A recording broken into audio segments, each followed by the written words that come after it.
don't want to occupy the entire place for the shake party, but there's not really any separation. We have some tables there. Maybe I just want to have about 10 people. There's some seating. We're able to make some shakes, have some different products on display, like 10 to 15 people. So I guess it's something that we could discuss, right?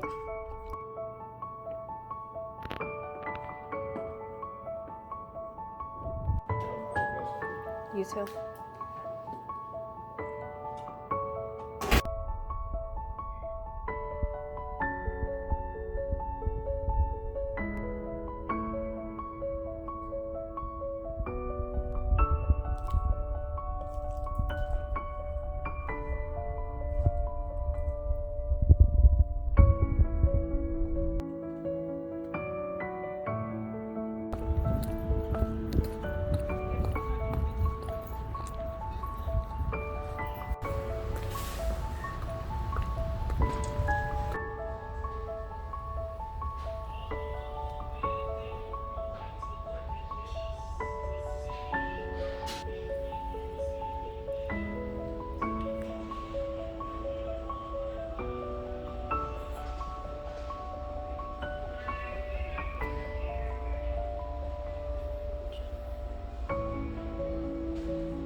Okay, we're traveling, and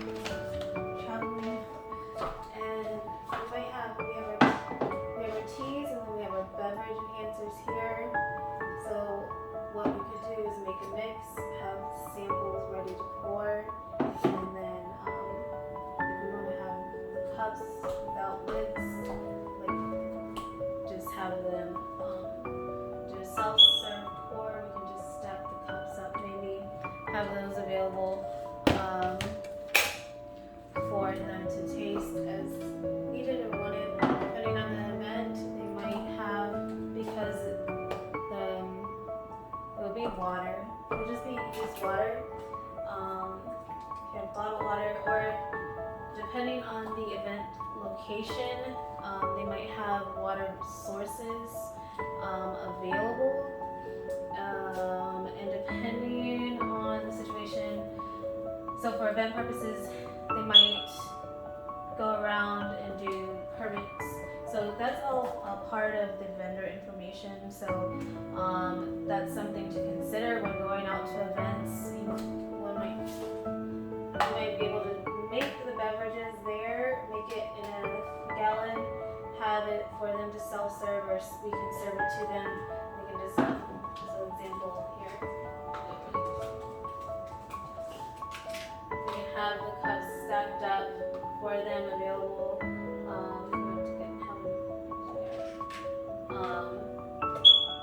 And then we can serve it to them.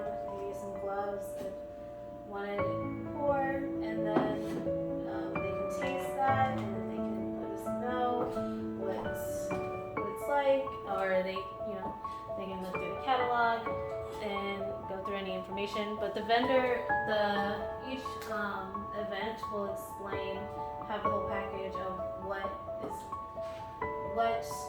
is required, if any beverages or food items are served. So it would just depend on the inspector going around and doing that process, if that's how it's managed. So those are some options as well, and that would also be included in the vendor fee.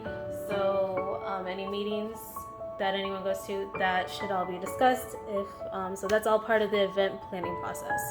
So this is a little bit behind the scenes prep work. So again, one would have to attend, register for the events, and then get all the preparation that they need and do it that way. Some events, maybe they won't accept any vendors that have food or beverage.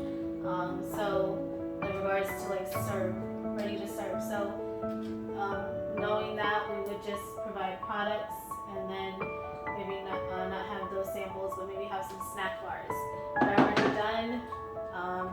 Have them for sample, and then they do it that way. Products available online ordering, or maybe the event has different sections, like it's sectioned out where there's food and beverage served in with these vendors or certain sections. Kind of organize it that way. That way, when they go around, they know which ones have food and beverage, food and or beverage. They know which ones would need a permit for the day or for the event's entirety, maybe if it's a few days or a few weeks. So it depends on their practices there.